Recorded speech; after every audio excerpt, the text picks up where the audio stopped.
On the morning of May 11, 1945, the aircraft carrier USS Bunker Hill was conducting flight operations 30 miles off the coast of Okinawa, launching and recovering aircraft that were supporting the American invasion of Japan's southernmost home islands. The carrier was one of the most powerful warships in the Pacific Fleet, displacing over 30,000 tons, carrying over 90 aircraft, and manned by a crew of 3,200 men. She had been at sea for 70 consecutive days, her crew exhausted by constant combat operations, but professional in their execution of the endless cycle of launches, recoveries, and combat air patrols that carrier warfare demanded. At 10:04 in the morning, two Japanese aircraft approached from different directions, flying through clouds and anti-aircraft fire, piloted by men who had volunteered to die and who had been trained for exactly this mission. Within 60 seconds, both aircraft would crash into Bunker Hill's flight deck, their bombs detonating among aircraft that were fueled and armed for the next strike. Within 30 minutes, 389 men would be dead, another 264 would be wounded, and the carrier would be burning from bow to stern with fires so intense that her survival seemed impossible. The bombs that killed those men came within feet of reaching the ship's magazine, where their detonation would have destroyed the carrier instantly and killed everyone aboard. Bunker Hill survived, but her survival was measured in inches and seconds, and the extraordinary courage of men who fought fires that should have killed them. The strategic context of the Okinawa campaign in May 1945 was the culmination of 3 years of American advance across the Pacific, an invasion that brought American forces to Japan's doorstep and made the final assault on the home islands inevitable. Okinawa was the last major island before Japan itself, a stepping stone that would provide airfields and anchorages for the invasion fleet that would eventually attempt the landing on Kyushu. But Okinawa was also Japanese territory, administered as part of the home islands, defended with a desperation that exceeded anything the Americans had encountered in previous campaigns. The Japanese garrison fought from fortified positions that required weeks to reduce. Japanese aircraft attacked constantly from bases on Kyushu, staging kamikaze missions that were destroying American ships faster than any previous form of warfare. The kamikaze strategy was born of desperation and calculation, Japan's response to a situation where conventional tactics could not succeed. By 1945, Japanese aircraft were technologically inferior to their American counterparts. Japanese pilots were inadequately trained compared to the veterans flying from American carriers, and the numerical disparity was so extreme that conventional air combat could only delay rather than prevent American victory. But a pilot willing to crash his aircraft into an enemy ship could guarantee a hit, trading one plane and one life for damage that conventional attacks achieved only occasionally. The mathematics were brutal but compelling. Japan had more volunteers than it had aircraft. If each aircraft could destroy or cripple an American ship, perhaps the invasion could be delayed, perhaps American will could be broken, perhaps a negotiated peace might be possible. USS Bunker Hill was a veteran of the Pacific Campaign, having participated in operations from the Philippines to Iwo Jima to Okinawa. She was an Essex-class carrier, the backbone of the American fast carrier force, a design that had proven itself in dozens of engagements. Her captain was George Seitz, a career naval officer who had commanded the ship since her commissioning. Her air group commander was a seasoned aviator who had flown combat missions throughout the Pacific. Her crew included veterans of multiple campaigns and new recruits experiencing combat for the first time. They were professionals doing professional work under conditions that were dangerous but manageable, or so they believed until the morning of May 11th. The day began routinely, with launch operations commencing at dawn and continuing through the morning as the carrier cycled aircraft through combat air patrol, strike missions, and anti-submarine patrols.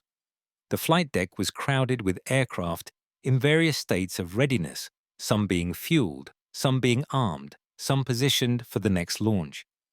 This was standard procedure on carriers conducting intensive operations, a calculated risk that accepted crowded decks in exchange for rapid sortie rates. The danger was that aircraft on deck were vulnerable to attack, particularly if they were fueled and armed. But the alternative was reduced sortie rates that would compromise the air support that ground forces on Okinawa required. The Kamikaze attack came with almost no warning. The first aircraft, a Zero fighter, approached from astern through cloud cover that concealed it from lookouts until the final moments. The carrier's anti-aircraft guns engaged as soon as the threat was detected, filling the sky with tracers and shell bursts. But the Zero was already committed to its dive, and the pilot was past the point where damage could divert him from his target. The aircraft struck Bunker Hill's flight deck just aft of the forward elevator, penetrating through the wooden planking and detonating its bomb among aircraft that were spotted for the next launch. The explosion ignited aviation fuel in the aircraft's tanks and in the aircraft on deck, creating an instant fireball that swept across the flight deck and into the hangar bay below. The second Kamikaze followed 30 seconds later, approaching from a different bearing, piloted by another volunteer who had watched his comrade's successful attack and who aimed for the same section of the ship. This aircraft, also a Zero, struck near the base of the island's superstructure, its bomb penetrating into the gallery deck where many of the ship's senior officers were stationed. The explosion killed Admiral Mark Mitch's chief of staff and numerous other officers, demolished Combat Information Center, and started fires in spaces that contained critical communications and control equipment. The two attacks, separated by half a minute, had transformed Bunker Hill from an operational carrier into a burning wreck fighting for survival. The fires that followed the Kamikaze impacts spread with terrifying speed through spaces filled with combustible materials. Aviation fuel, leaking from ruptured tanks in damaged aircraft, flowed across the flight deck and through holes blown in the deck by the explosions, spreading flames to the hangar bay where more aircraft were stored. Ammunition for the aircraft's guns began cooking off in the heat, sending projectiles ricocheting through compartments where damage control parties were attempting to fight fires. The ready ammunition for the carrier's anti-aircraft guns, stored in lockers near the gun mounts, detonated when fires reached them, killing gun crews and spreading destruction to areas that had not been directly hit by the Kamikaze attacks. The most critical danger was the ship's forward magazine, where hundreds of tons of bombs and ammunition were stored for the air group. The magazine was located several decks below the hangar bay, protected by armored bulkheads and designed to be isolated from fires above. But the heat from the hangar deck fires was radiating downward, raising temperatures in spaces adjacent to the magazine to levels that could cause spontaneous detonation of ordnance. If the magazine exploded, Bunker Hill would break apart and sink within minutes, taking her entire crew with her. The men fighting fires above knew that below them was enough explosive power to destroy the ship, and they knew that every minute they could delay the spread of fires was a minute that might allow the magazine to be flooded before temperatures reached critical levels. The decision to flood the forward magazine was made within 10 minutes of the first Kamikaze impact, a choice that saved the ship but that also rendered her incapable of flight operations for the remainder of her deployment. Salt water flooding into the magazine ruined thousands of bombs and millions of rounds of ammunition, destroying ordnance worth millions of dollars, but preserving the ship and her crew. The flooding was accomplished by opening seacocks and manually operating valves in spaces that were already filling with smoke, work that required men to enter compartments where visibility was zero and temperatures were approaching levels that caused unconsciousness. Several sailors died performing this work, overcome by heat or smoke before they could complete their tasks. But enough succeeded that the magazine was flooded before the fires reached it. The firefighting effort on the flight deck and in the hangar bay was conducted under conditions that exceeded anything that training had prepared the crew to handle. The fires were so intense that water applied from hoses evaporated before reaching the flames, steam filling compartments and adding to the heat that was already unbearable. Firefighters collapsed from heat exhaustion and had to be dragged to safety by shipmates who then took their places at the hose nozzles. The smoke was so thick that men worked by touch, unable to see their own hands, relying on voice communication and training to coordinate their efforts. Some compartments became so hot that paint ignited spontaneously on bulkheads that had not been directly touched by flames. The personnel casualties mounted with horrifying speed. Men trapped in compartments below the hangar deck died from smoke inhalation when ventilation systems drew toxic gases into spaces that had been safe before the fire started. Gun crews at their stations were killed when ready ammunition detonated near them. Pilots and air crew waiting in ready rooms were killed when fires reached the spaces where they had been preparing for missions. Medical personnel attempting to treat the wounded were themselves wounded or killed when secondary explosions occurred in areas that had seemed secure. The initial count of dead and missing exceeded 300 within the first hour, and would eventually reach 389 confirmed killed. The survival of those who made it off the burning sections of the ship depended on decisions made in seconds and luck that could not be predicted. Some men escaped through passageways that were clear when they traversed them, but became impassable with fire moments later. Others found themselves trapped by fires that blocked all routes to safety, forcing them to wait in compartments filling with smoke, hoping that rescue would come before unconsciousness. Still others jumped from the flight deck into the ocean, preferring the risk of drowning to the certainty of burning, swimming away from the ship through water covered with burning fuel oil. Admiral Mitcher, commanding the fast carrier task force from Bunker Hill, transferred his flag to another carrier once it became clear that Bunker Hill could not continue flight operations. The transfer was conducted by destroyer coming alongside the burning carrier, Mitcher and his staff crossing to the smaller vessel while explosions continued aboard the ship they were leaving. The decision to transfer rather than remaining aboard was tactical rather than personal. The task force required command and control that a burning ship could not provide. But the image of the admiral leaving his flagship while she was still fighting for survival created impressions that Mitcher would spend months addressing in reports and correspondence with superiors. The containment of the fires required 6 hours of continuous effort by damage control parties that were reinforced by crew from other ships that came alongside to assist. Destroyers sprayed water on Bunker Hill's burning sections from external positions, adding volume to the firefighting effort that the carrier's own systems could not provide. Casualties were transferred to these escort vessels, overwhelming their medical facilities, but distributing the load enough that treatment could be provided. The dead were left where they fell because the living had no time to recover bodies and no place to put them if they did. By late afternoon on May 11th, the fires were under control but not extinguished. Hotspots remained throughout the ship, requiring continuous monitoring and reapplication of water to prevent reignition.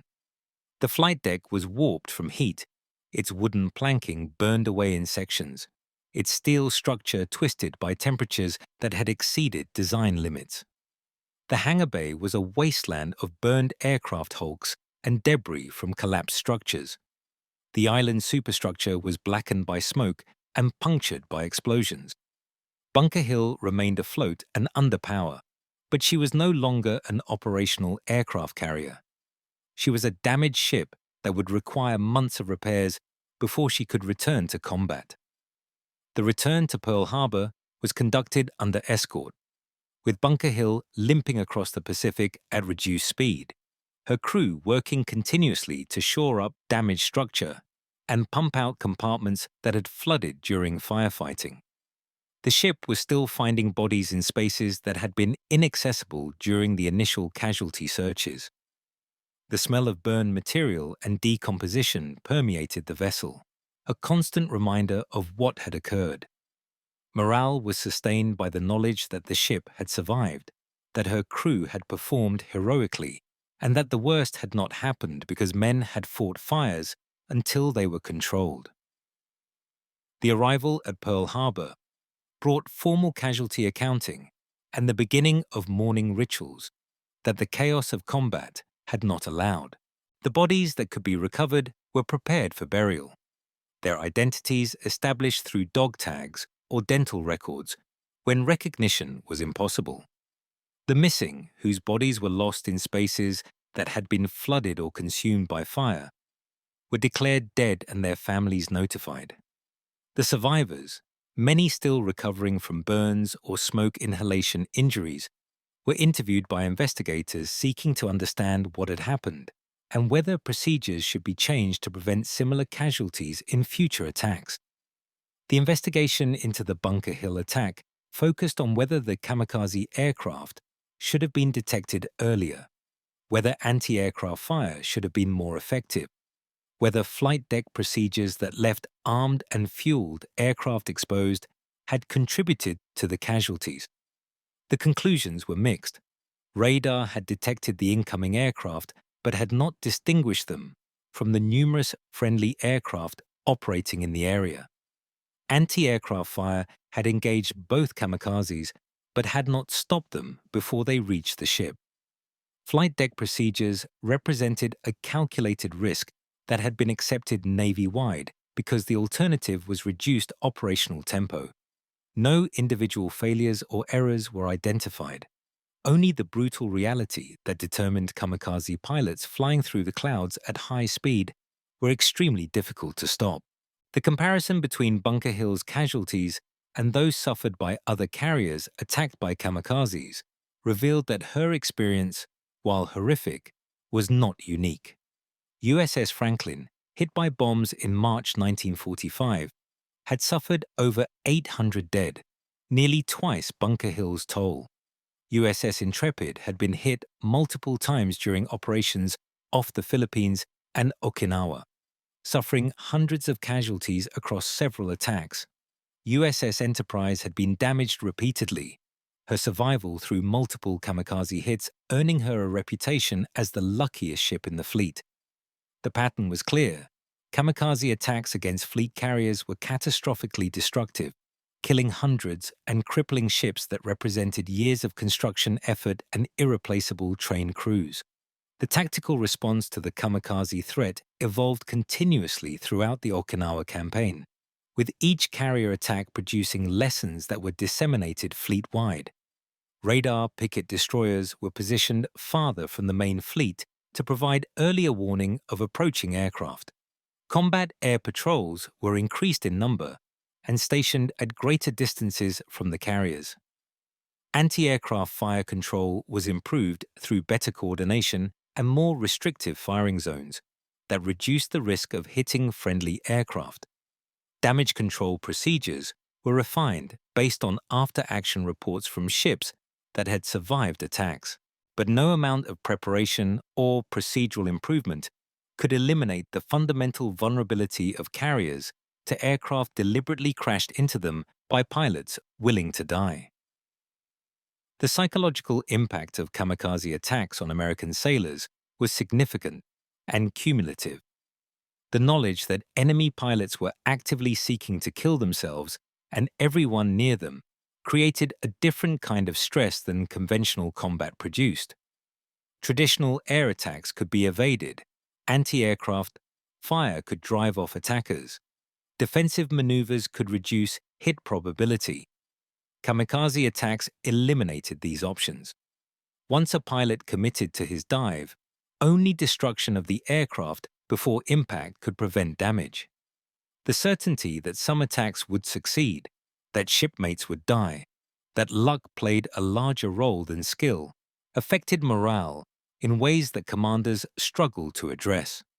The return of Bunker Hill to service required extensive repairs at the Bremerton Naval Shipyard, work that was still in progress when Japan surrendered in August 1945.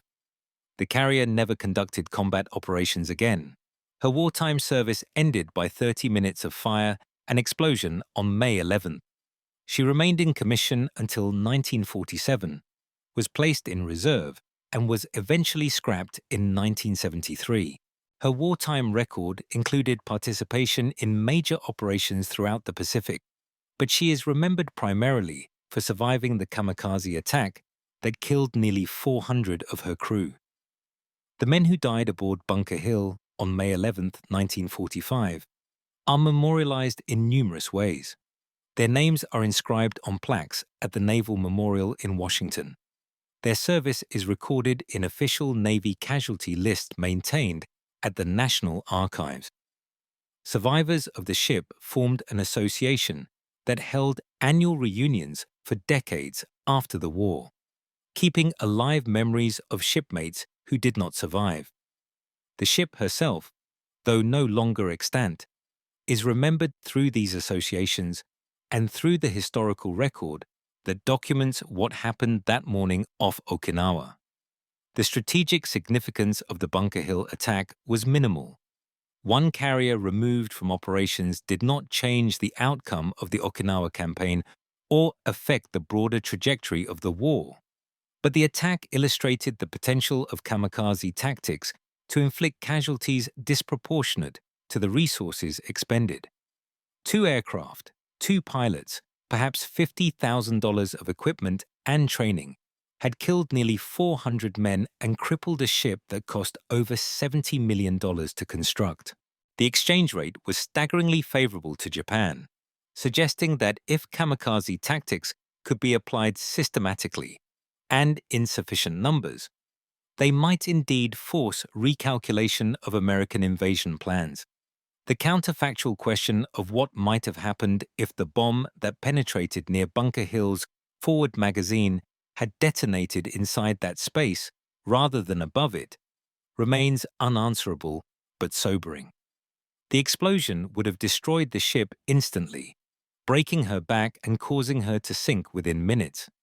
The death toll would have exceeded 3,000 rather than 389. The psychological impact of losing an entire carrier crew in a single attack would have resonated throughout the fleet.